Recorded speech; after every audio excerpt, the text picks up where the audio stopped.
Let us pray. Father God, thank you for letting us gather here tonight. Thank you for this beautiful fall weather, and we enjoy it as much as we enjoy the rain. Let us be mindful of what's good to you and pleasing to you in all our decisions and how we speak. And in your name I pray. Amen.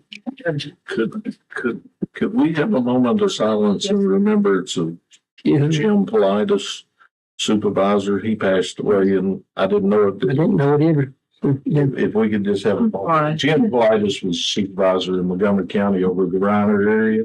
And we worked on a lot of projects together through the years, and he passed away. And that would be good if we could do a moment of silence. He had the Buffalo barbecue. Yeah.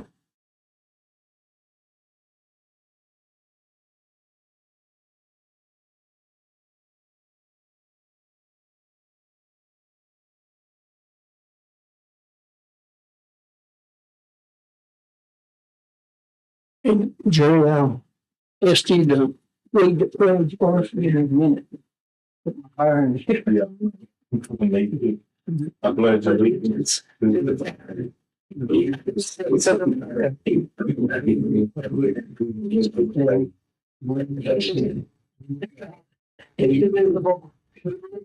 Justice for Save the language to get up and down. yeah. I have to get my feet under me when I first stand up. All right. Dr. Millsap, if you're there.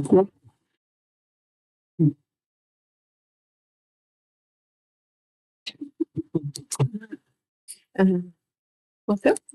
Yes, good evening. Good to see you all. And I'll go ahead and call. We'll start with Ms. Bechtel here. Ms. Cookenbrook here. Mr. Cox? Here, remote, present by your location.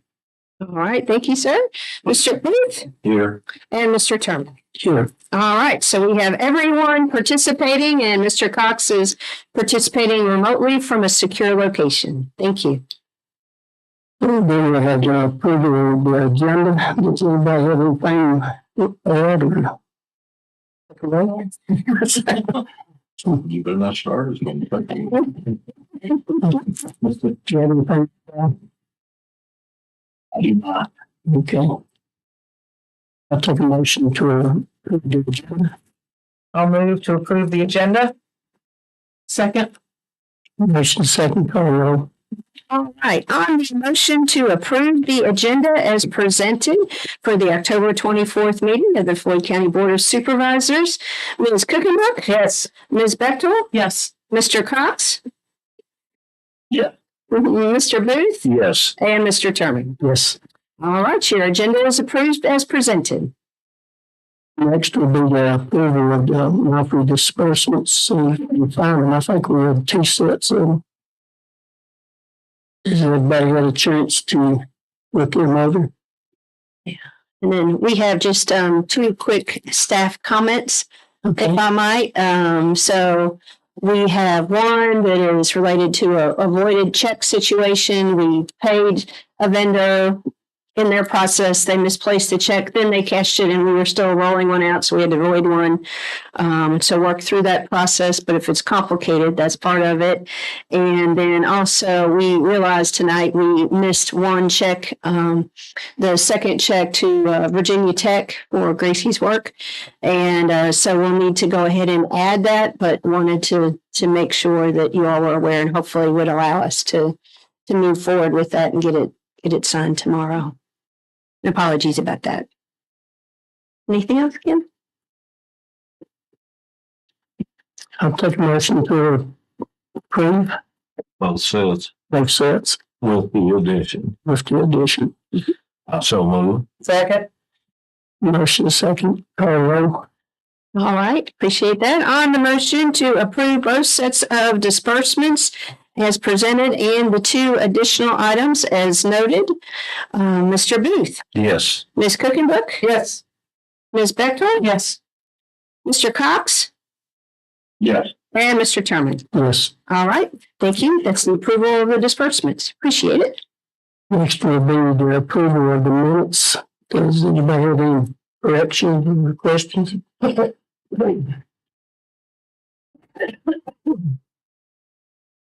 a motion. Thank you. I'll second. Motion is second. Any discussion? Call the roll. All right. On the approval of the minutes as presented, Mr. Cox? Yes. Mr. Booth? Yes. Ms. Cookenberg? Yes. Ms. Bechtold? Yes. And Mr. Terman? Yes. All right, those minutes are approved. Thank you. All right, Mr. Jacob, we're almost back on schedule.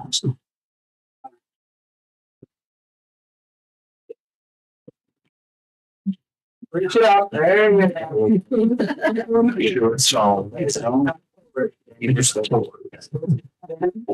probably gonna be, if it's for them.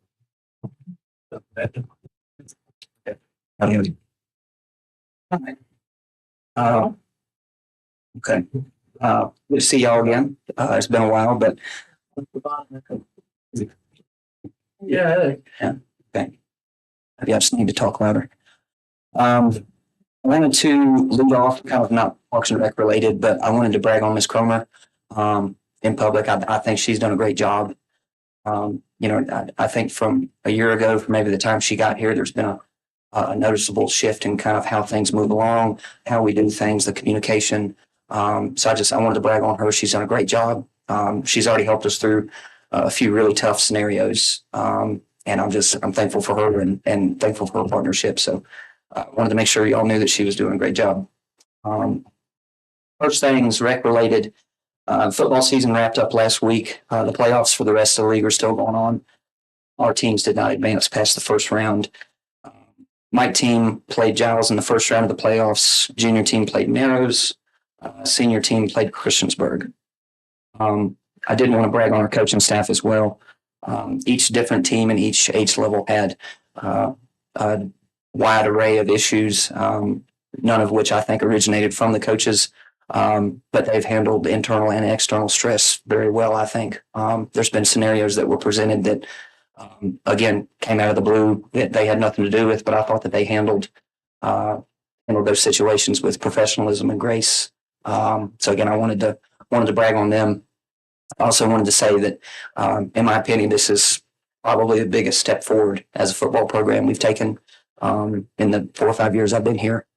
Like with the Mike team, that coach has taken kids that never played football before and have made them love it. Again, every one of these coaches have had issues, but junior team, he's had very unique issues, pressing issues with parents, outside stakeholders, you name it. And I think he has handled. Junior team has had the most stress, and he has done an incredible job, in my opinion, handling that. Then the senior team as well.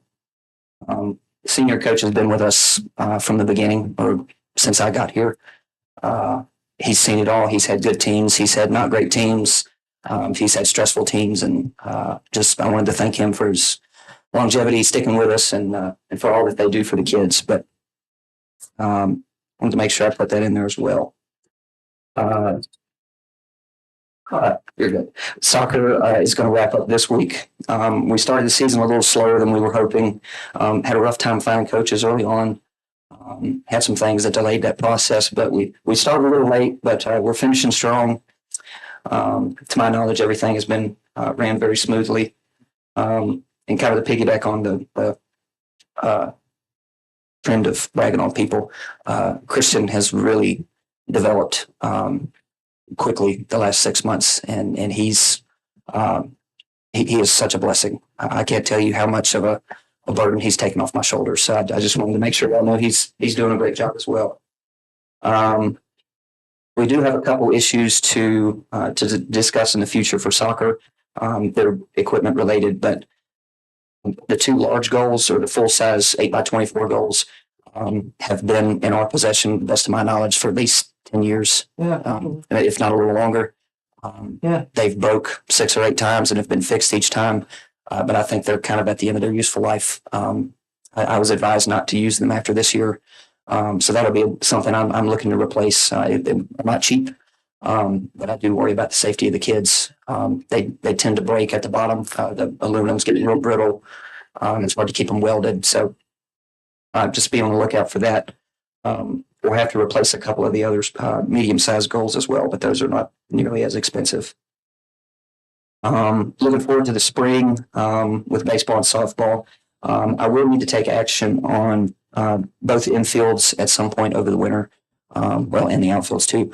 Both outfields have a pretty nasty infestation with grubs right now that has caused unique and stinky issues. So that's something we'll address over the winter with the appropriate pesticides. The infields, yes, sir. Can I make a suggestion? Mhm. If you're trying to get rid of the grubs, to get rid of the other things, use lime, pellet lime. Yep. Instead of pesticide. Okay. Try the pellet lime. Talk to them at Ingram's or Harmon's, any of the local ones. It's a pellet lime, will get rid of the grubs, and that will get rid of the other problems too. Okay. Yeah. Thank you. Be good for the grass too. Yeah. Good for.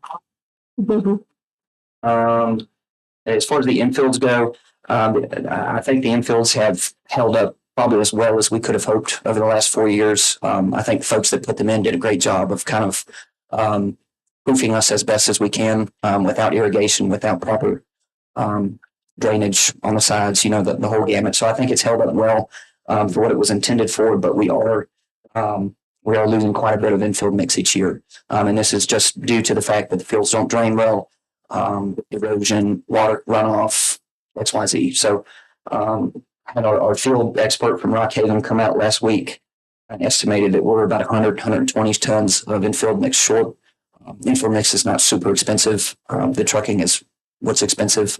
But that'll be something I hope to address as well. The lip creates, or lack of infield mix creates a lip on the field, which is a safety playability issue. It also prevents us from maintaining it in a way that prevents erosion and runoff. The less infield mix you have, the more depressions will form. It just kind of screws your erosion plan up. But so that's something we're looking forward to over the winter.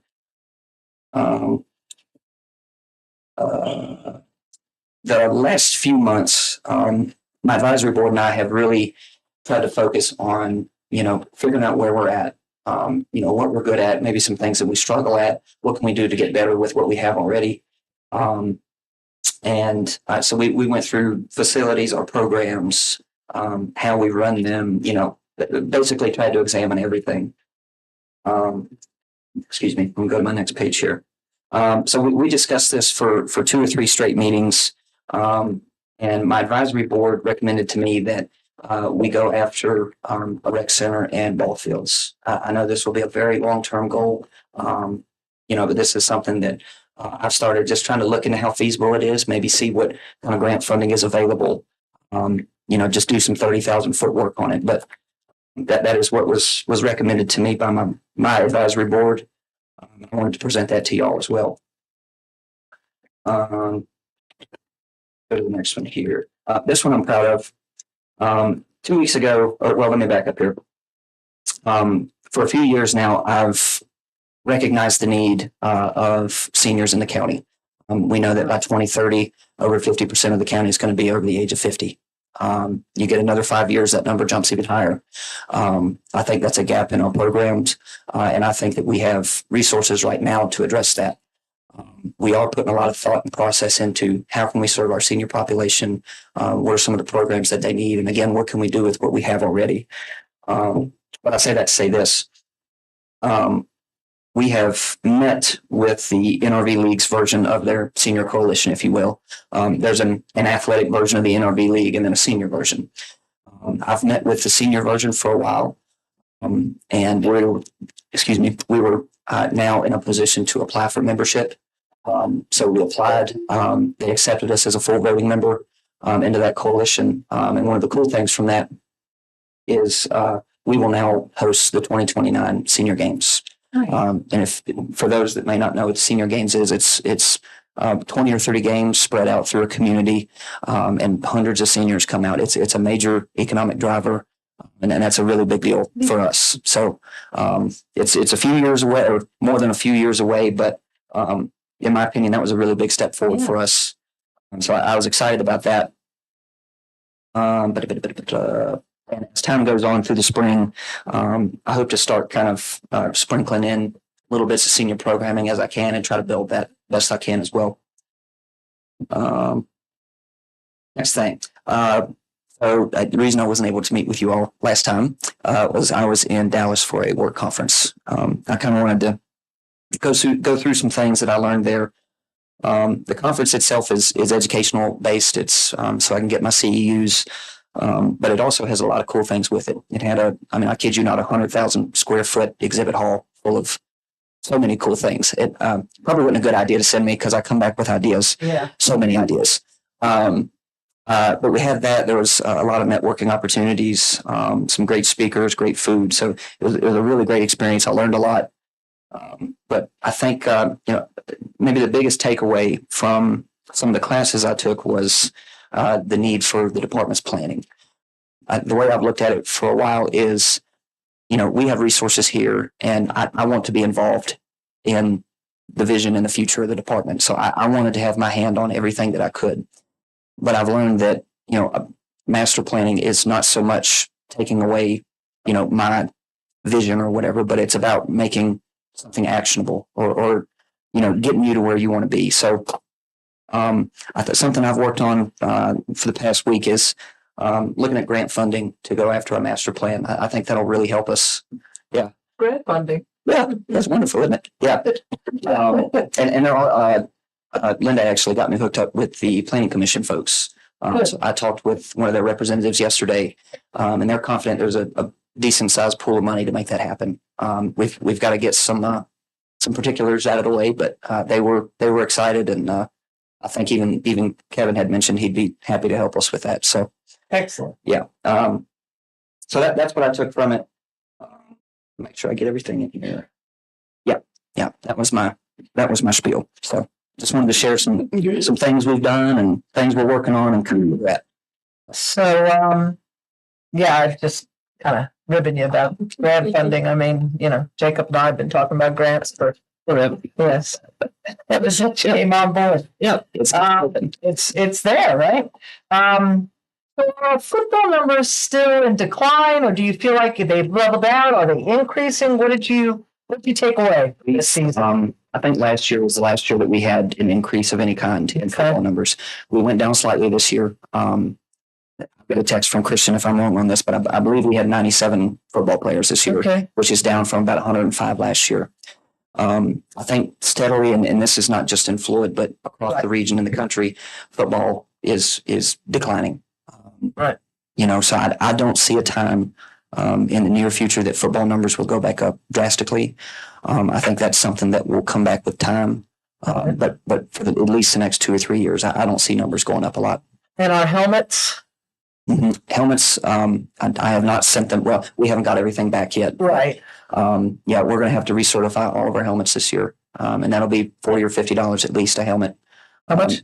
$250? 40 or 50 at least. Oh, That's for the base purchase. Yeah, per helmet. But Recertify. yes, but we've got 110 helmets now. Yes. So that will be an expense. I expect, just looking at the ones I've got back so far, there's going to be several disqualifications. Right. So that means new helmets. Yep. So be on the lookout for that. Even just looking at costs from when I first got here, it's skyrocketing, especially with football stuff. The liability aspect of football, it's ridiculous. Right. But absolutely. That's why I asked. Yep. So the infield mix, is this about the time when we should be looking at it? Should we have looked at it last year, or are we on schedule? Yes, we're on schedule for this year. Yeah. All right. I tried to plan it such that we're not really addressing these issues, but once every 4 or 5 years. Other localities will do a top off, if you will, every year or so, but it's less cost effective. So usually once every 5 years is kind of what I'm aiming for. Okay. Yep. And basketball, I know that it's just starting. You're just having your signups. I guess you're feeling a little bit more confident about the working with all our different schools, given Dr. Cromer's desire to really work and be in a partnership and all of that. Yeah. She's, like I said, I can't overstate how great she's been. So you feel basketball season will go a lot smoother than I think we have found partial solutions, at least, to problems that exist. Yeah. And Dr. Cromer was a big part of that. right. So I think as far as gym space goes, we will have a little more leeway as far as gym space goes this year. Good. Not much, but it will definitely help. Everything helps. Yeah, everything helps. So was she your principal? She was my 7th grade teacher. Okay. Yeah. I was just wondering. I was in It's her kind of a first full class. circle moment. Yeah. That's important to note. That's part of why it's so cool, because Yes. when she was a brand new teacher, I was this Absolutely. little hooligan running around and Oh, you come on.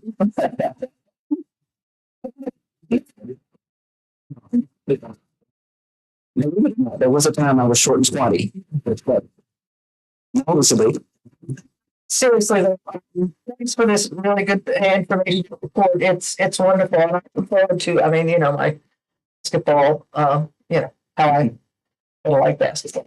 Yeah. yes, ma'am. Thank you. Yeah, thank you.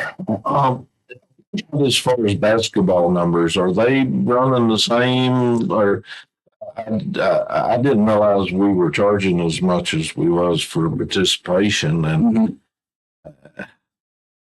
kind of feel like we need to address that because So I'll $50+ for a child to play in the first grade or kindergarten. That's I understand why it is, but I think there's other ways we can address it because there's a lot of families that can't do that. Yeah. That children would participate. So we need to maybe re-examine this is just my opinion, that in $1.25 will buy a cup to get coffee and now it won't buy a coffee. But, and maybe that's the reason it's 50 something. I just think we need to, see what we can do there if we need to do more or whatever to try and keep those numbers down lower to get more participation in so that, there comes a point in time where we've priced our children out of the system and we no longer are going to have a program. Yeah. I can say that across the NRV League, we are pretty on par with other registrations, minus I Radford. understand that, but we have different. Yes. Thank you. You're welcome. Okay. All right. Yeah, we can look at that. That's I mean, thank you. Yes, thank you. Jerry's question. Have we had any inquiries for basketball that then did not follow up potentially based on the fees? To my knowledge, no.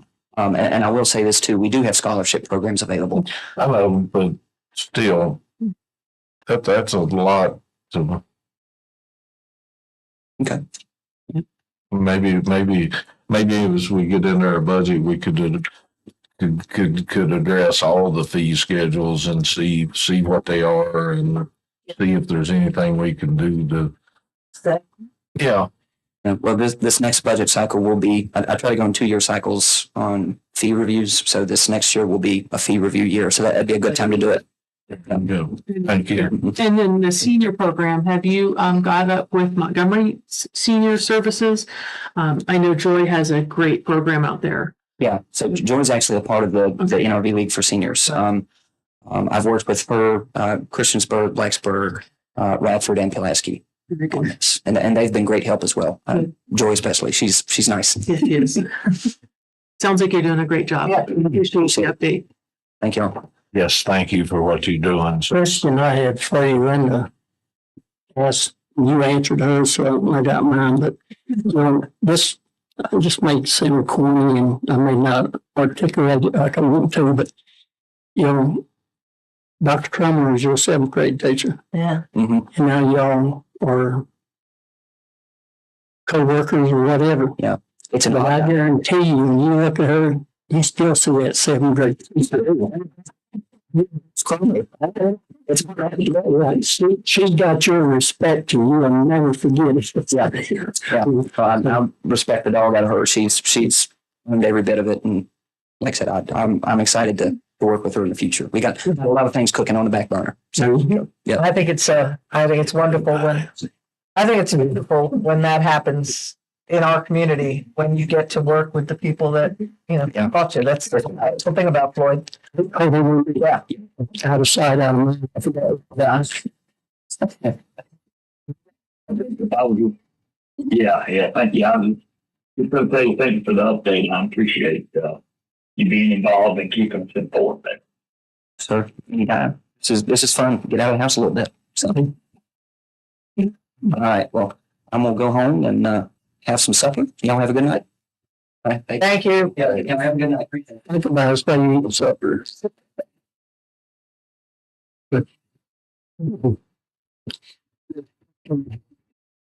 That's the microphone. Yeah. Put that in. Public comment.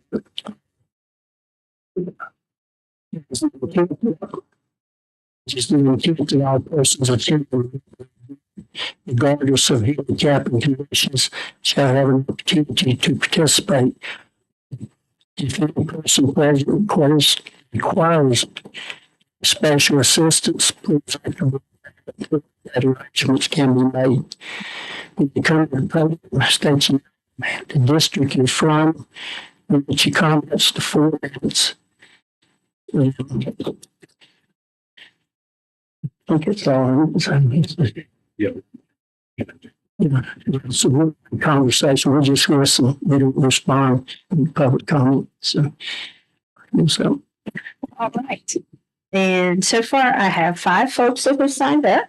So I hope that's everybody. And the first name on here, Mr. Chairman, is Ann Armistead for David Grimsley. I'm Ann Armstead. I'm in the courthouse district, and I've got a letter here from David Grimsley of the Little River district. I regret not being able to attend tonight's meeting, but I had a previous engagement. I am partially responsible for getting the word out about the proposed ordinance changes after attending the appointed advisory committee vote last week. I must say that I was appalled by the process, moving the approval within the committee forward after hearing the stated concerns from attending residents. There are a lot of potential loopholes that need to be closed before any changes to the existing ordinance should move forward. There needs to be a more transparent way for Floyd residents to be aware of decisions being made by the Board of Supervisors and appointed advisory committees, encouraging folks that could potentially be impacted by changes such as these to participate in the discourse. As they have stated, these proposed changes to the subdivision ordinance would be so drastic that once passed and initiated, it would be quite difficult to rein back in, like putting toothpaste back in the tube. What's the rush to approve these ordinance changes? May I propose an absentia to the Board of Supervisors that this vote be tabled until an independent impact study can be carried out that involves the input from Floyd citizens. If that study has been completed, has it been published? I understand that under Virginia law, we cannot simply hold a referendum vote on the matter. 30 days of a public comment period is a small window to digest the changes and the potential impact they could have. And to the audience here, I have created a petition that already has over 200 signatures titled "Say No to the Replacement to the Floyd County Subdivision Ordinance," as written.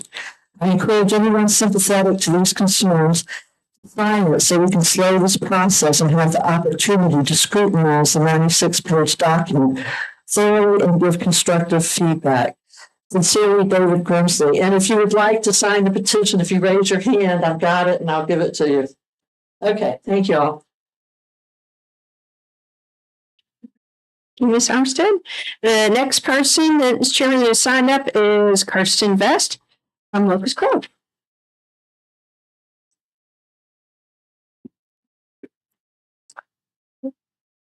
Kirsten Vest, Locust Grove District. You all know who I am. Just some comments about the proposed subdivision ordinance. I did go to the public hearing the other night and just have some questions. What precipitated this need for a change, or at whose behest was this done? I realize this was started in 2019, but that's kind of hard to go back and do all that research in the minutes that I think are probably not online. They're in books here. So, just kind of curious about how that happened, that this needed to be changed and why such a drastic change. And just ask that you give us some additional time. I know that there were comments made, well, we've been doing this for 4 years. You could have come to meetings and you could have, participated. But the reality of it is that was done in bits and pieces over 4 years. We wouldn't have really understood it until the full proposed ordinance was released, as it was just a couple of weeks ago. And I'd just like to ask for more time. Don't be in such a rush to just pass this and get it on the books. And then I hope that you will sincerely listen. I know we haven't even gotten to the public hearing part for the supervisors. I know that you all have to discuss it and then hold a public hearing as well for us.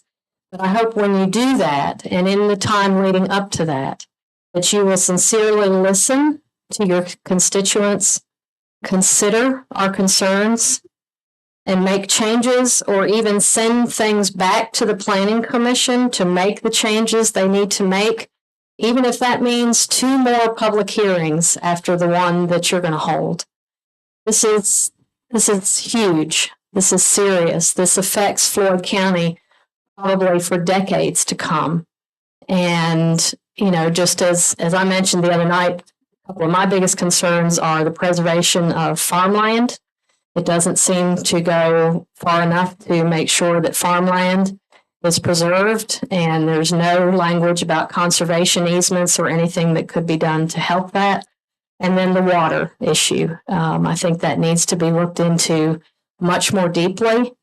And I don't know how you do that, but, just please consider those things. And again, please consider taking the time to listen to us, to give us time to look things over and to help move things forward in a reasonable manner and not just rush it through because it's done, quote unquote.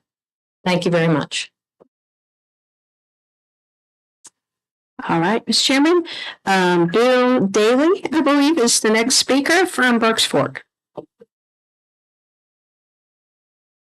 Well, good evening, ladies and gentlemen. I'm Bill Daly. I'm from Burks Fork District. I'm also going to address the proposed subdivision ordinance. But before I do that, a sudden idea occurred to me during the Parks and Recreation presentation, which I'll just throw out for your consideration. And that is, for us senior people, what do we do for senior programs and so forth? Some pickleball courts would be great. So I know they're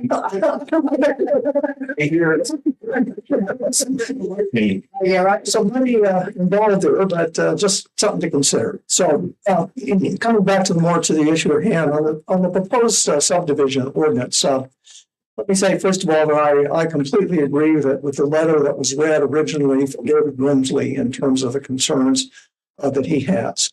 I also attended the Planning Commission public hearing on the ordinance on the 17th. I was rather surprised at the small attendance. I think there were only something like 6 or 7 people who spoke.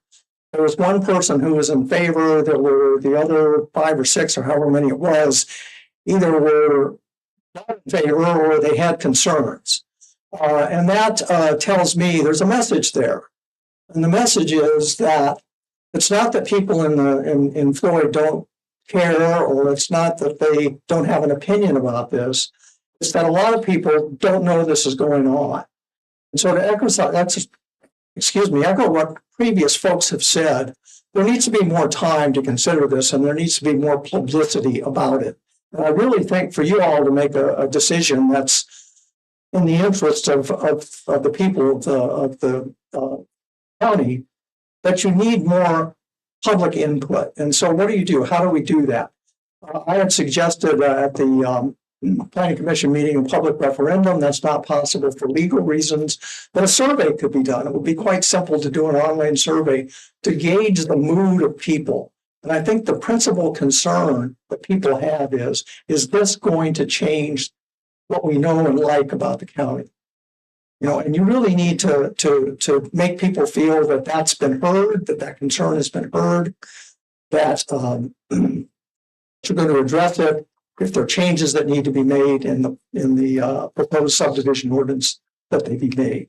So my recommendation to you would be, as has been previously mentioned, that you send this back to the Planning Commission. They have additional input, perhaps a survey, perhaps more public comment, so that you can feel confident that you've heard the sense of the community on this particular issue. So that's one item. A second item is, as far as the process goes, it was mentioned at the Planning Commission meeting that the comprehensive plan is due to be updated. It seems to me that the comprehensive plan ought to be done first. And then, since that sets the top level vision for the county, everything else flows down to these nuts and bolts things like the ordinances. So it's a little bit like, you have the cart before the horse here. I would commend that to your consideration. And finally, I have here the page 5 on the proposed ordinance, which talks about the proposed intended results of the ordinance. They preserve agriculture and forestal lands, other lands of significance, and protect the natural environment, preserve the cultural and historic and aesthetic resources of the county. Those are all great, noble goals that I think everyone here can agree to. The problem is that after page 5, when you read the next 92 pages of the ordinance, there are no words in there that talk about considering these things when a plat is presented. So that needs to be added, I think. I think my time will be up. That's okay. That's okay. Thank you very much. Also, if anybody's got additional questions or comments, you can write it down, give it to staff, and then make sure we can. Okay. So very good. Thank you, sir. All right. I'm struggling a little with the penmanship here. Cindy? Cindy Brockwell. Thank you. From Berks Fork. He talks about Bob. Okay. Stay home. Hi. As we've all heard, I'm Cindy Brockwell with Berks Fork, Mr. Chairman. My comments tonight are going to be about process and content of the ordinance. On October 12th, the Floyd Press published a first notice of a public hearing, which was held 5 days later, on October 17th. And during that planning commission meeting, it was the comments were heard on the total repeal and replacement of the subdivision ordinance for Floyd County that no one had heard of. They're adamant, the Planning Commission, that 4 years was sufficient to revise even though citizens have no idea. Changes to the existing ordinance were so intermittent over these 4 years that no one could have known what was happening until the document was released. These are not my words, they're words of one of the 2 commissioners who voted no to sending this forward to you. They felt very uncomfortable that you were getting the draft without seeing our comments first and them considering the comments and giving it more time. So that was 3-2. So how would, if it was intermittent and even the commissioners thought, how would we know? I mean, how would we know? The mantra is that only 3 changes were made to the existing ordinance, but there are 44 additional pages added to the revised ordinance, covering a myriad of changes, including eliminating agricultural designation and changing it to large lot. That's a problem. I mean, in anybody's book, we know there's developer pressure to make these changes. Please do not succumb. We need more time. The commission intimated, if not stated, in a very dramatic way, that there would be no rush, no votes would be taken last week, or possibly months for that matter, until there was time to review the citizen concerns. However, as soon as the public comments closed, they immediately voted to send the revised ordinance to you guys, which we were all shocked. And Colinda was one of the big fans of sending it forward. The public was not allowed to say anything in opposition. The comprehensive plan is up for review in November, as Bill stated. Wouldn't it be prudent to rewrite the plan, address any issues, then go back to the subdivision ordinance and rewrite it to go along with the process that most other localities use? This is so backwards. I hate to say this, but it screams. Developers come to Floyd County. We want you. And while you're at it, bring your solar and wind farm friends with you, because that's what this new ordinance will allow. Community wells, septic tanks, huge ones, HOAs and the like will change Floyd forever. I beseech you to oppose this process as well as the revised ordinance as written. The current ordinance allows for one-off development, so why is this even ordered? There's no reason for these changes without following a legitimate and orderly process. I have to thank David Sowers and Richard Telling for voting no to sending this forward to you prematurely. Our only hope now is that you return the ordinance to the Planning Commission and optimally put a moratorium on any further progress until a revised comprehensive plan is completed. Thank you. I have copies for y'all. Just give them staff right here and she'll pass them out to us. Thank you. And then the last speaker we have signed up is John Tokash. Okay. Okay. I won't tell you how I tell him I remembered his name. So. Good evening, everybody. Thanks for having me speak my piece tonight. I'm also here to talk about the proposed subdivision ordinance.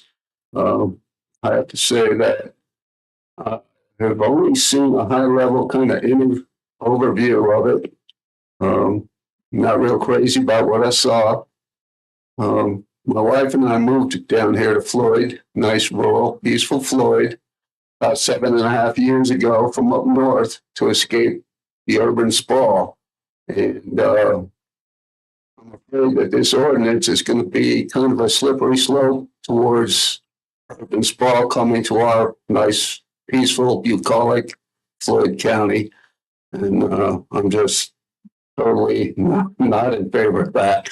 So thanks for hearing me, and everybody have a good night. Thank you, John.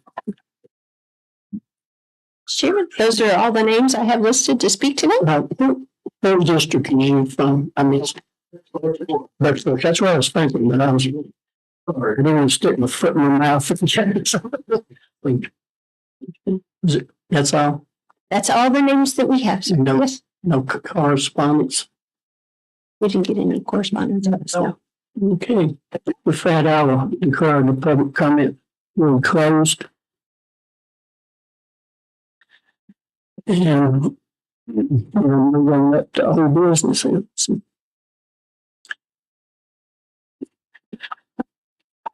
As you all know, of course, Ms. Deborah Baum has been on the Planning Commission and has actually been serving as chair of that commission. And this is a question of her reappointment for a 4-year term. And that's it. Mr. Chairman, I'm going to make a motion to reappoint Ms. Baum to the Planning Commission. I'll second. Motion and second. All right. All right. Moving forward under the, on the motion to reappoint Ms. Deborah Baum as a member of the Floyd County Planning Commission, reappointing her for a 4-year term.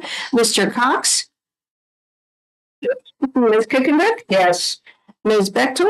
Yes. Thank you. Mr. Booth Yes. and Mr. Turman. Yes. All right, approved, and we'll let her know. Thank you. All right, with that, we'll move into closed session. I'll take a motion to go into closed session on 2.23711A1, 2.23711A8. So moved. Second. Motion second. All right. On the motion to move into closed session under 2.23711A1, discussion, consideration, or interviews of prospective candidates for employment, assignment, appointment, promotion, performance, demotion, salaries, disciplining, or resignation of specific public officers, appointees or employees of any public body, and evaluation of performance of departments or schools of public institutions of higher education where such evaluation would necessarily involve discussion of the performance of specific individuals. And that's far enough. And specific issues are related to personnel update and potentially departmental review. And then as well, 2.23711A8, consultation with legal counsel employed or retained by a public body regarding specific legal matters requiring such counsel's provision of legal advice. Nothing in this subdivision shall be construed to permit the closure of a meeting merely because an attorney representing the public body is in attendance or is consulted on a matter. And that's specifically related to emergency management. And I'd probably say emergency management and public safety. It's all kind of together. And with that, I may, Mr. Booth. Yes. Ms. Cookenberg. Yes. Ms. Bechtel. Yes. Mr. Cox. Yes. Okay. And Mr. Turman. Yes. All right. We will move to closed session.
Oh, I'm sorry.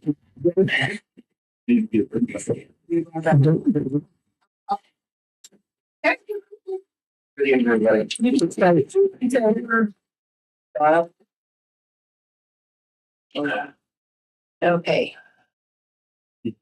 There you go. Got it.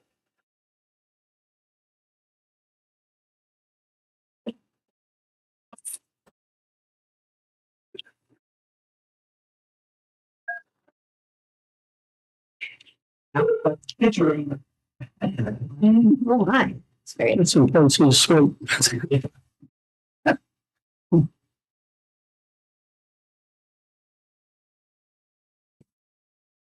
You know,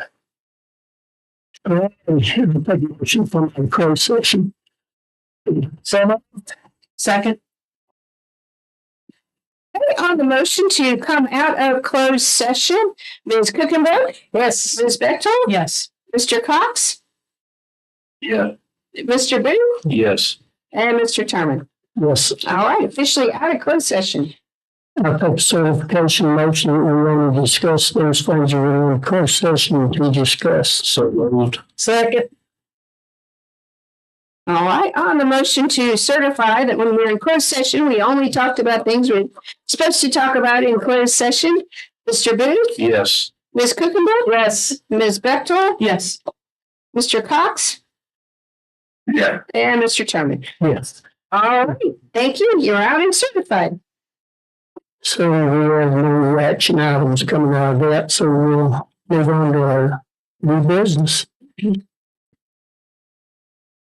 So I think Kim's been getting some calls from some of the other offices that they would kind of like to get a hint about what our holiday calendar is going to look like so they can share it with folks. And as you know, our tradition has been to follow the state.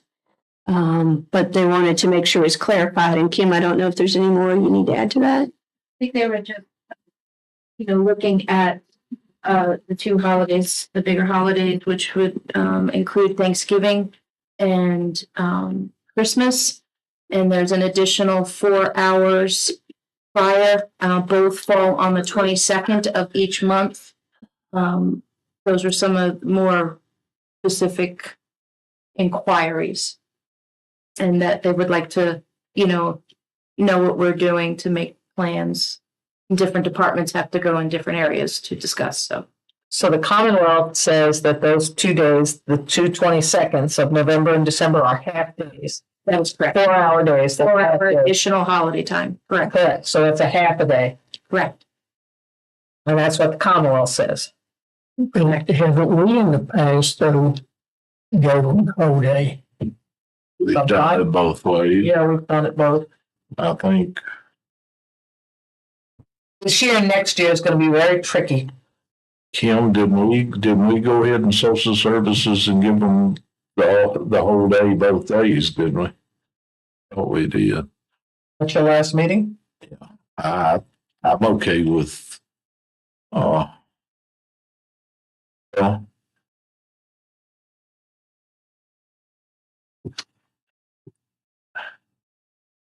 I will tell you though, we're going to have this happen next year because Christmas is going to be on a Wednesday. yeah, Next in 24, because we have a leap year. right. Don't have a problem giving the whole day to our employees. Because, it's the time you get up, make arrangements for babysitters and blah, blah, blah, it messes up everybody's day. And Lord knows we're short-staffed and not working. Yeah. You need a little breathing. So I think too, the 21st, then that Thursday opens up that you could travel if you wanted to get to your destination Right. for Christmas.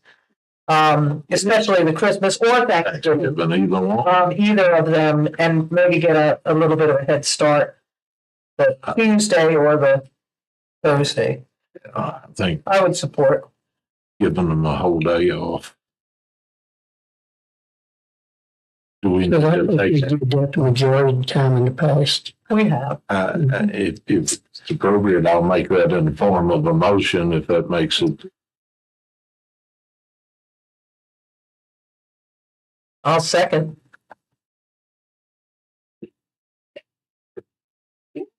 So if I might, on the motion for the 2023 holiday calendar, the county employees would be granted the same days as the Commonwealth, and in addition, the 2 half days on the 22nd of both months that the board would like to give our employees the whole day off. So a little bit more than the Commonwealth. Mr. Booth, Yes. Ms. Cookenbook, Yes. excuse me, Ms. Bechtel, Yes. Mr. Cox, Yes. and Mr. Turman. Yes. All right, thank you. That is. Well, so thank you for the steps. Yeah. We'll pass that along. Thank you. Happy Thanksgiving. So we got board time. Anybody got anything to say?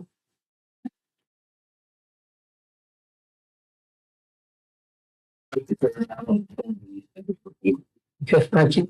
I don't know if he's got something to say, but I'll just, not this time, nothing. Other than maybe after the first of the year, you and I could get together with the judge on my idea about the opioid, if that's okay with the board. See what his reaction is on it. Let's save a moment, try to get some more information first. Yeah, that's what I'll do. Got some stuff. Say something. A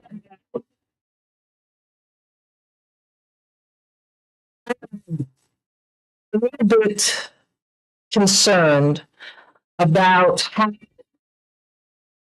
this board is being represented in the public concerning the subdivision ordinance. And I think it may be for a lack of understanding as to how boards work. And the Planning Commission gave the Board of Supervisors a document, and there was, I guess, a misunderstanding about how we would vote on it. This board is not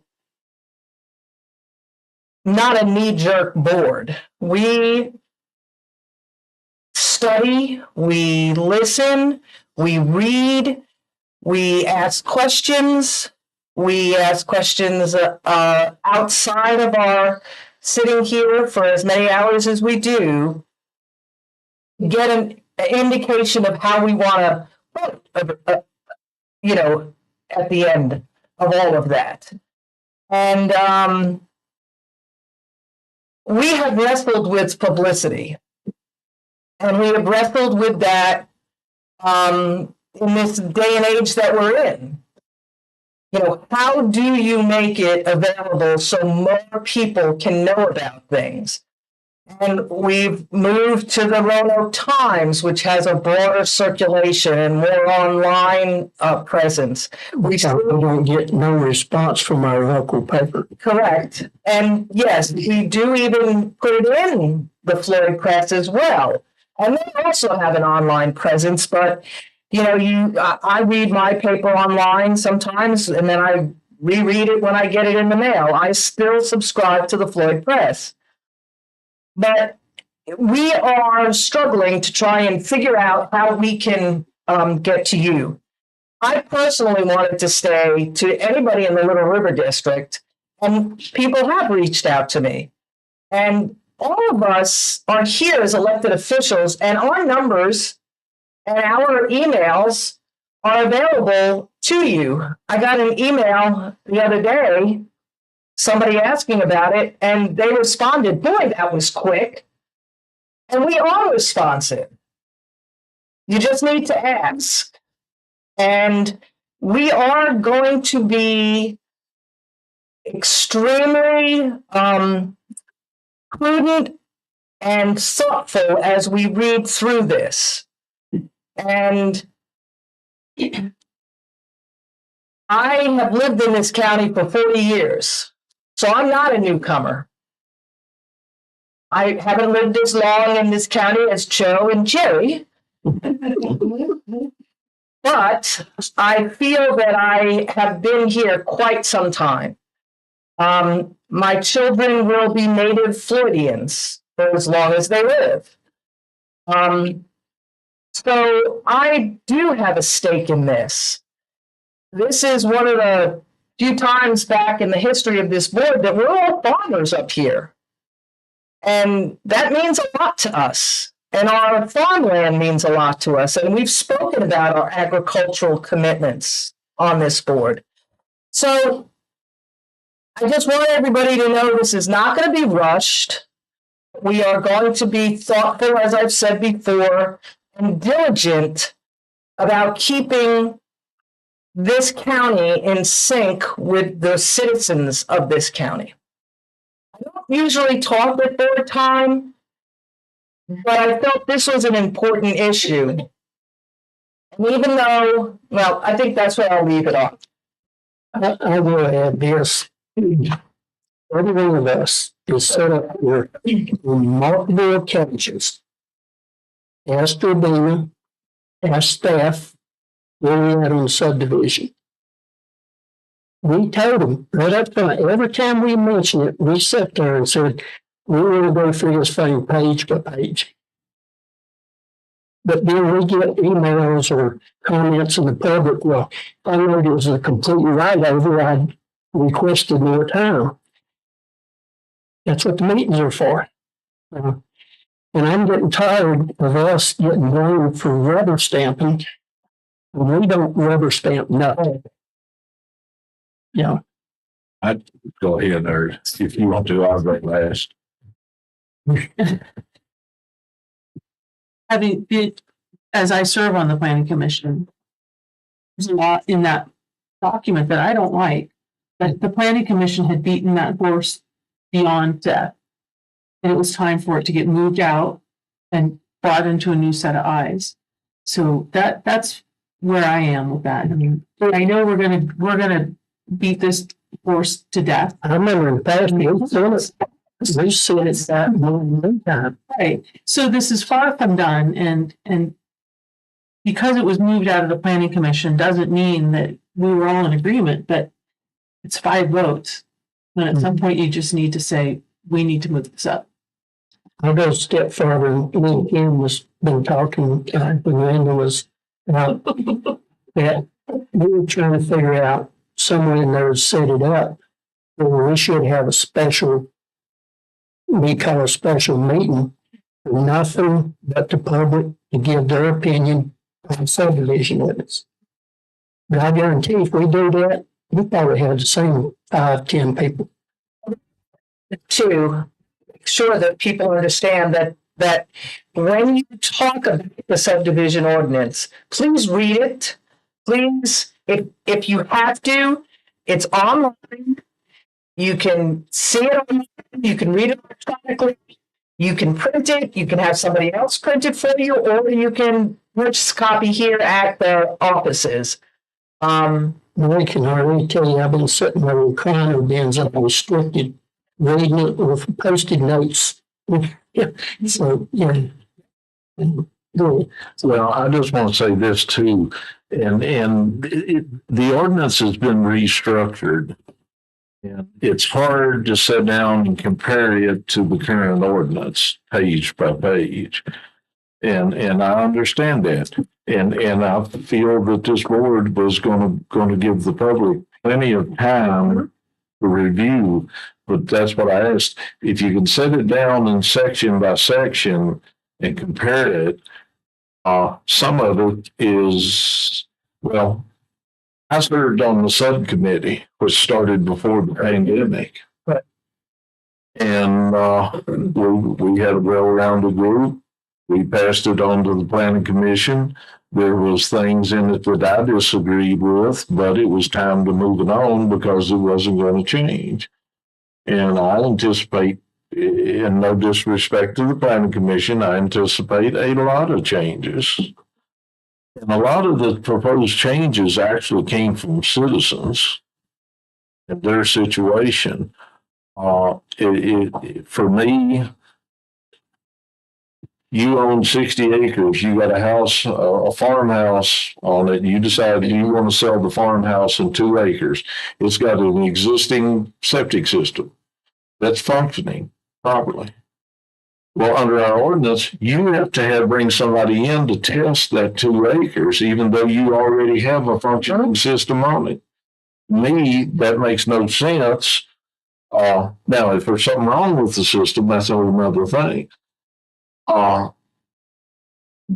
As far as the, going away from the public roads, I've heard that from citizens all along, and from VDOT. VDOT's got a major safety concern with all the entrances along every road. What's happening in this county, you're developing along every road. What farmland there is, or what farmland is kept, is in behind it. By doing that, changing that one thing, you're giving the potential for the building to be off of the road and still keep the open farmland along the road.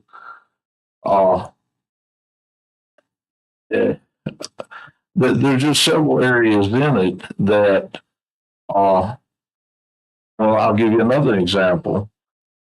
To survey the residual property. Yeah, that's what if it hasn't been surveyed. The problem with that is there's a lot of us, and I throw myself in there, and I'm going to throw you in there too. People sell property as farmers lots of times because of medical bills or sending children to school. You want to sell a 2-acre lot. Well, if it costs you $15,000 to survey the rest of the property, then you can't get by with just selling one lot. You're going to have to sell 2 or 3. And once that property goes out of farming, you don't see anybody tearing houses down in town to put crops out. So that's one reason behind that. And that came from people in my district, what I just mentioned, came from people in my district that ran into problems, that were farmers, that ran into problems they wanted to keep their farm and they didn't want to sell more than one lot. But the way the ordinance is written, they had to. I'll give you an example that we had heartburn. I brought it up numerous times in the last 4 years. I haven't got that far along. My throat's still irritated. Subdivision ordinance yet. You may be able to help me out on this. But I had a couple of brothers in my area inherited family farm when their parents passed away. So they was farming. So the house they was raised in, they wanted to sell 5 acres to neighbor's daughter. Every piece of property that had touched their property had been surveyed. So they basically had a brand new plat of theirs right there. But before they would approve that 5 acres, they would have had to spend $20,000 and have their whole place surveyed again. And that was a really easy job for the surveyor. Yeah. Thanks to any surveyors out there. The comment I always got when I approached them, I said, why did I do that? That's the way it's always been done. I said, just because that's the way it's always been done, let's make it right. And I'll throw one more out there. So the pre-purchasing of the property. If I sell Dr. Millsap's 2 acres, if I go up and I get it approved for sale. I hear it too. If I get it,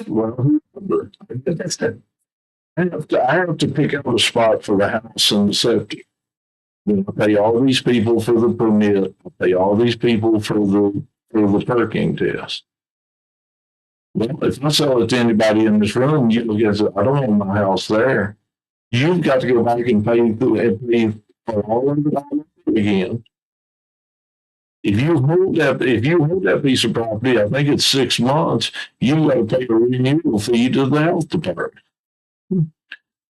And first of all, that should be something that's not administered by the county. That's a responsibility of the 2 parties, the seller and the purchaser, to work out. If I go out and I purchase people's property without it being perked, anything that comes from that's my fault.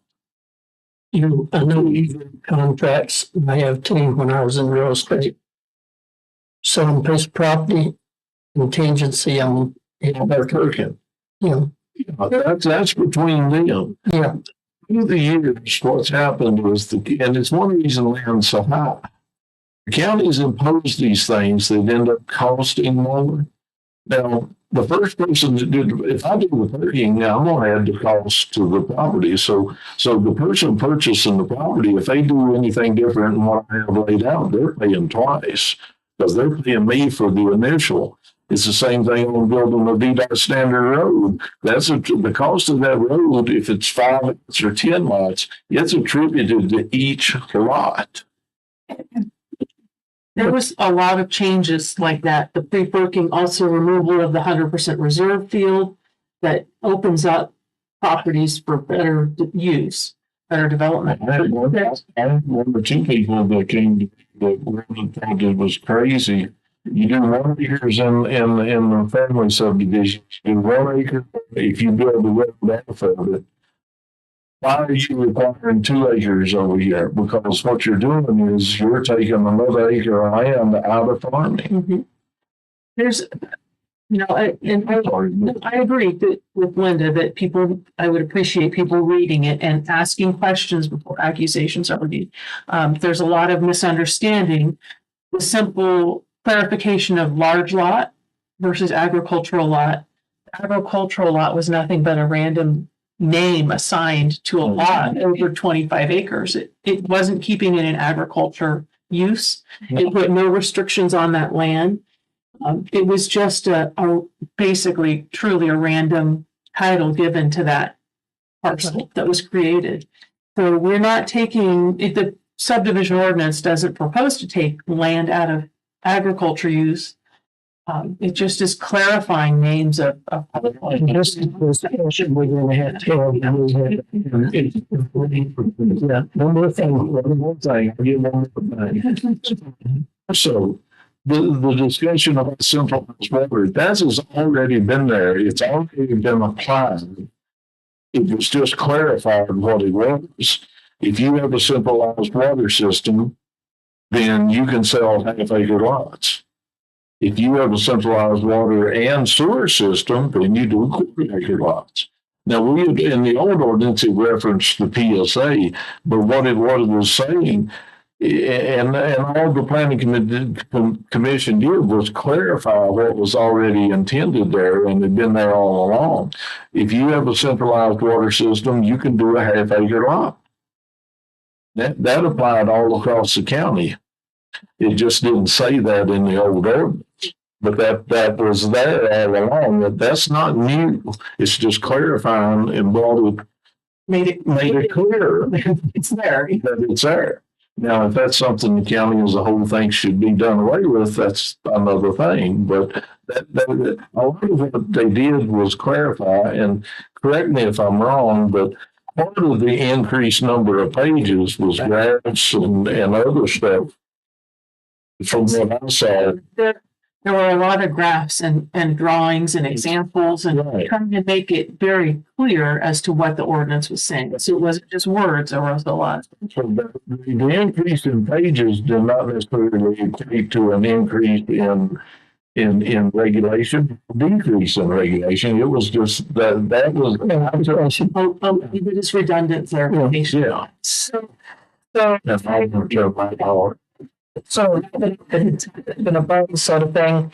As you can see, my feelings about all of this were just to explain to you, the constituents of Floyd County, all of you citizens out there. And as you can see, this board is going to be really thoughtful about it and discuss this in earnest. So I just think that please read the ordinance now. If you have questions, call your supervisors and or supervisor and give us a chance to get on the way through it. yes, yes, we appreciate this county. All of us have lived in this county, and that's important to us. So the people in the county they downloaded it, they got copies of it. They didn't get, we got ours. Yeah, they could have. So we got the same amount of time to go over it. So, yeah. We'll just take our time with it. So we'll move on to Dr. Millsap. There we go. Now follow that. I don't think I'm gonna try to be. I do have, of course, a couple of things that are on here and then a list of some other things since then. So I appreciate, well, Kim was trying to shoot blind a little bit, while I was out of town to put these on here. So they were all good. I have a couple that I wanted to add. So if I might just move on, Mr. Chairman. So of course, new administrative building updates. And so we were finally successful in getting a much more reasonable bid for the painting. Did a local contractor? Yeah. It is a local contractor and a, I believe a veteran-owned organization. Wonderful. So,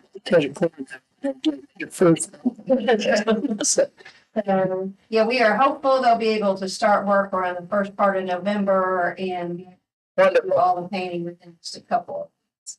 And coming, so we're excited about that. And then as soon as they get done, of course, we'll have the folks come and put the flooring down in the common areas.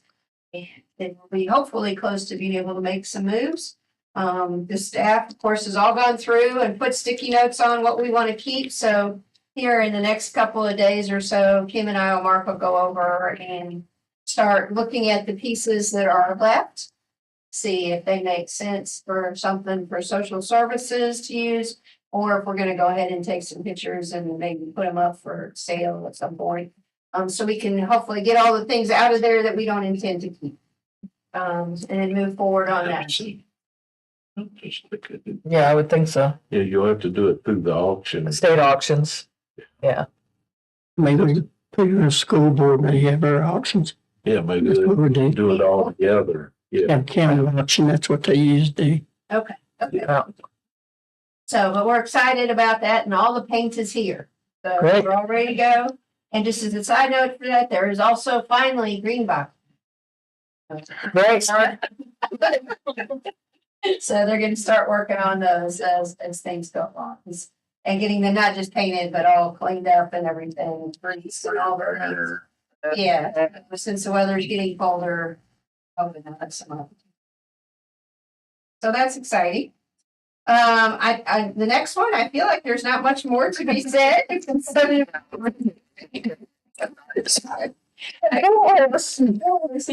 will note that it is going to be our suggestion that you all would have Carla come to the next meeting and kind of walk through and answer whatever questions you might have, and then see where you want to go after that. So, Get hard copies prior to that meeting.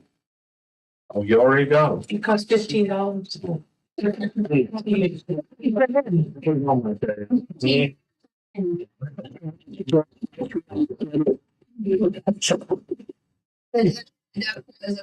to that discussion, of course, it is available on the website. And people are welcome to read it there, print it out, whatever. We do have hard copies available up front.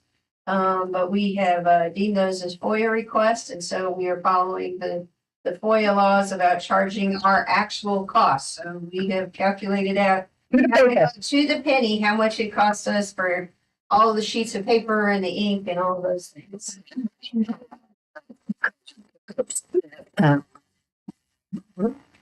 Well, yeah.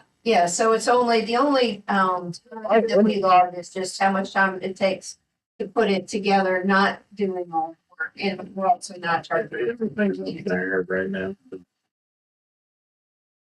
You get one of these.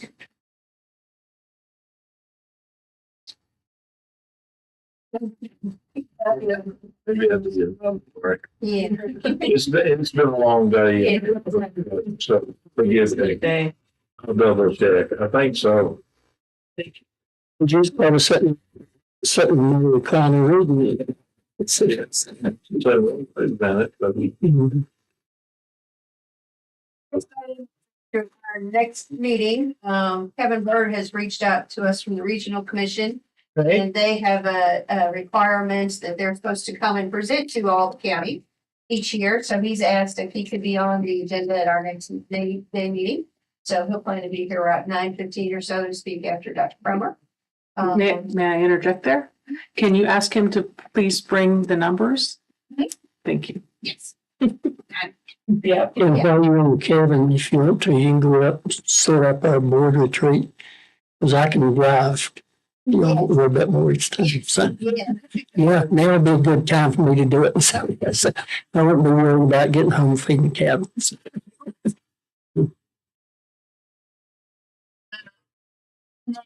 Item, of course, is the library position. We do have a position open on the library board, and so that has been advertised, one position. So forward with that. And the reassessment, I reached out, and then later after I left, Ken followed up again with Wingate. So we're moving forward and have come to an understanding about everything, and Steve has been reviewing the contract, so we're ready to. Then I have a couple other quick things I wanted to add to that. I did do a call. I'm sorry. I did do a call with the Berkeley group last week. And that is a group that I've used several times in my previous roles. They do a lot of work with local governments and regional commissions in Virginia, and talk to them about possibly helping us out with our retreat a little bit and using that as kind of a stepping off point for working on our capital improvement plan and strategic planning and some of those kind of things. We kind of stuck our foot in last year, or toe a little bit. And so this would maybe give us a little opportunity to make a deeper dive, assuming that they could come back with a reasonable cost. So we'll talk to you about that. And that we would also kind of have them on call occasionally if there's some other planning and associated other grant work that might need to be done. So just wanted to let you all know about that. The next item is apparently the new person over the Crooked Road is coming in a week and a half or so. So Dylan's reached out, and Dylan and I will meet with them. I'm sure Dylan taken other folks, but wanted to make sure that you all knew that Dylan had made a special effort to reach out to me specifically to make sure that the three of us could sit down and talk through how the Crooked Road and the county could work together better to help the community. So excited about that. Next category is solid waste. Other than the green box paint, we actually have started working with citizens on doing a little film commercial, essentially. This is how you need to recycle in Floyd County. It's become candidly pretty confusing to a lot of us. I don't always know if it's a 4 or a 5 or a 2 or all of those things. And so we've been working with Lydia, our staff member at Solid Waste, and she's got her new certification. So we'll be trying to work with her and some other folks to get that out to the public. And of course, Citizens is been kind enough to help us out with that free of cost. Yeah. So really, really good. And on a kind of related note, we also, I met with a nonprofit group that came in to see me last week as well about they're putting together a guide or a bunch of cards like they currently have about different reuse, recycle options. So not just recycling, but things like the reuse center there that is at the farmer's market, but also different ways that different groups in the community will take things in. Like, for instance, most of us know now that Plenty will collect a lot of your old egg cartons and some of those things. Well, if you know that, you might take it by. If you don't know, you might put them in the trash. So some of those, or recycle them. So all of that is of course for environmental benefit. But I continue to point out that in our budget, y'all's budget, the continuing largest, most uncontrolled expense is solid waste. Yep. And so to the extent that we can do both of those things at the same time, that's been really great. And then the last category is actually some really good news, is a lot of things around grants. So wanted to give a little shout out to Tara in the sheriff's office. There was the email that she normally gets to apply, to let her know it's time to apply for VSTOP, which is the domestic violence grant. Didn't go out to everybody. They missed about a dozen folks, including her. And so she was very persistent and worked through their chain of command at the state agency. And so she called today and they have reopened it for all the folks that they missed. Wow. And so she's done that for us, but also it helps out the other dozen communities or so. So I really appreciate her doing that. And especially, as you all know, she has lots of other things going on in her house. So it's particularly very kind of her to push through that. So I want to let you know that. We've also Ladina started working with Eli from the Regional Commission to look into applying for the Thriving Communities Grant. And that would potentially be funding to put together a county transportation plan and start looking at road transportation and also maybe some small area transportation plans. It turns out if you look at what the biggest cost drivers are in the community, especially around affordability, it turns out the actual cost of transportation in Floyd County is more of a barrier and is greater than the cost of housing. And we all know housing here is not cheap. So this would maybe help us work through that a little bit. We had good news on the New River Valley. We did a grant, an economic development grant together, which was to work on advanced manufacturing. We didn't get the big grant, but we did get major strategic planning money to be able to start moving that direction and all of us to be able to work together on that without a match and other than staff time and actually be in the group to do all that together in terms of advanced manufacturing. And it's going to be particularly useful to a couple of our folks that are out in the Commerce Center. So we're pleased about that. And then the final item is, you all have heard me mention before, we got an outdoor tourism grant some time ago, and we were going to use it to work on a trail from town out to the park, and that fell apart. And so now it looks like we'll actually be able to apply some of that funding to work on the project Jacob was mentioning on the property that the county already owns. So we will be in control of the project. And so we'll be working through that with Kathleen on the tourism money. We have to finish it by the end of 2024. Okay. But so that kind of created a little extra money for something that I know you all wanted to see something up there for a long time. Yep. So glad we could apply that. And that's all I have, but Kim had something she wanted to. Okay, when we get to correspondence. Okay, which is next, correspondence. So, Mr. Chair, unless there are questions about that, or you all have questions, then Kim? Go ahead. I was just going to ask, were you able to put together a number for what the 2% that the state added to certain jobs is going to end up costing us? Mm-hmm. Oh, that's her process. Yes, she did. I just want to throw this out so the board know I've been sticking my nose where I shouldn't, I guess, but without mentioning company names or organizations or anything like that. A couple days before I went in the hospital, I was cleaning out my truck at the green boxes and a certain fellow goes in and starts throwing some different construction stuff into the box. So I went in the mood today. So I pulled down to have a chat with him, and he sort of got an attitude. I got an attitude. So he got in the box and brought it all back out. But I had Dr. Millsap reach out to the people that hired them to tell them, quit putting that stuff in our green boxes. So she did. So their boss called me. So, we had a real good discussion. He was nice. I was nice. And but he was concerned. He was really apologetic. But I made a suggestion to him that we may put on our radar, especially during budget time. We may have to buy more roll-offs. And I made a suggestion to Dr. Millsap that when a company's got somebody in here working and they having to haul all this to the landfill, that's the reason it ends up in our green box. The workers get lazy and they throw it in green box. All right. So maybe we can make a deal with them where they'll rent us or rent one of our roll-offs. Right. And so Put it on their job site. Yeah. Put their stuff. Then we pick it up.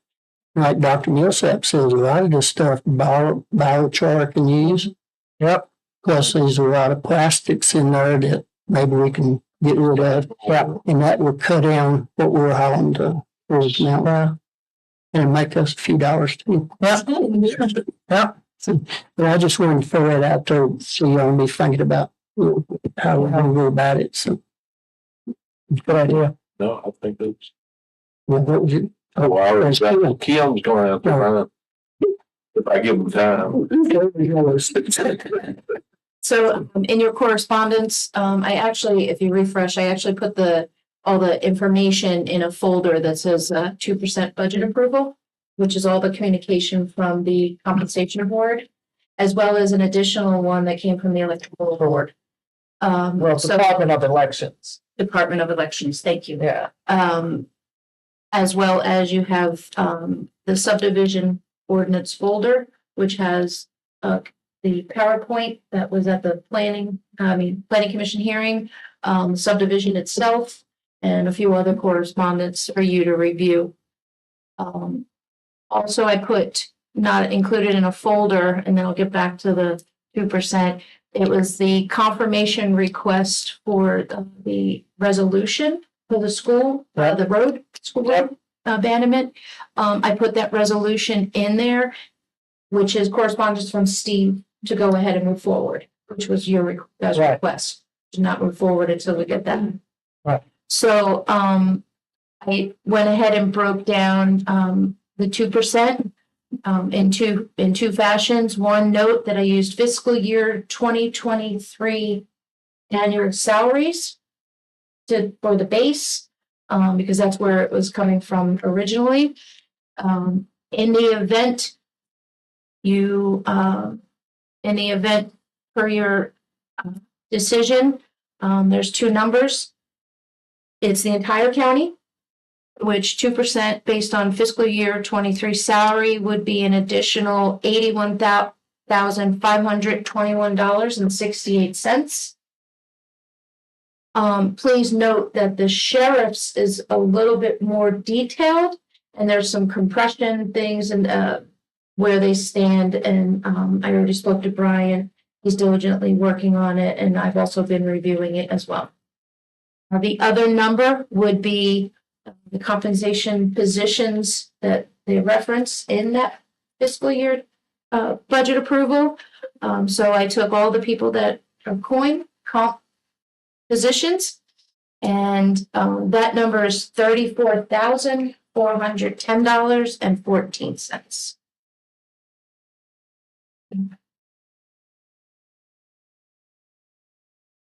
Basically, we're gonna have to move to contingency what we.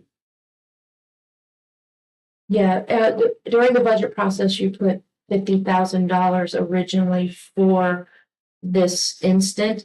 And that the thought process at that time, because the only communication we had was that the sheriff's office were going to be the only department to be considered. So $50,000 was put into contingency for this purpose. Be covered. Yeah, it's 47,000.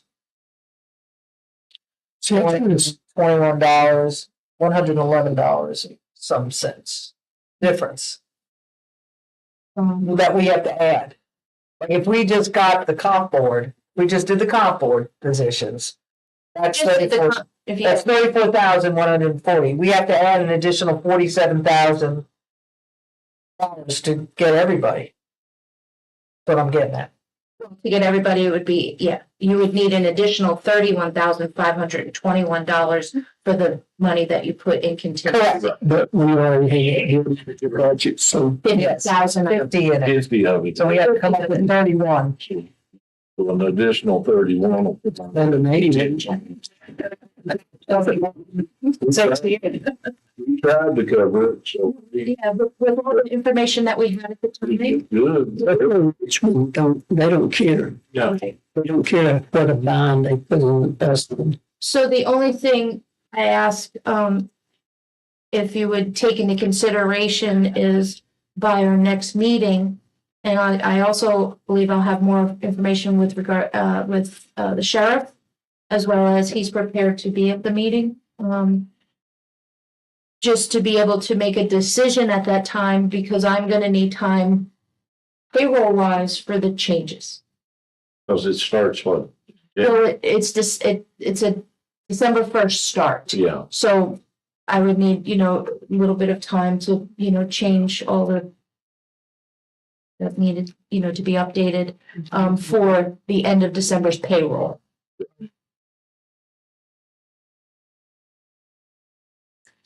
And that's all that. we should get a thank you card and send the state. Yeah, so Steve, you'll be able to make everything work? Yes, if I have a decision of direction. Yeah. For how you want to proceed, I will have to be able to do that appropriately, yes. With all those extra days off. For Thanksgiving.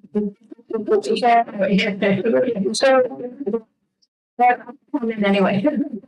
So just doesn't matter. I mean, I guess what will Brian bring, do you think, that's gonna increase? Will it increase? Yes, bet on it. yes.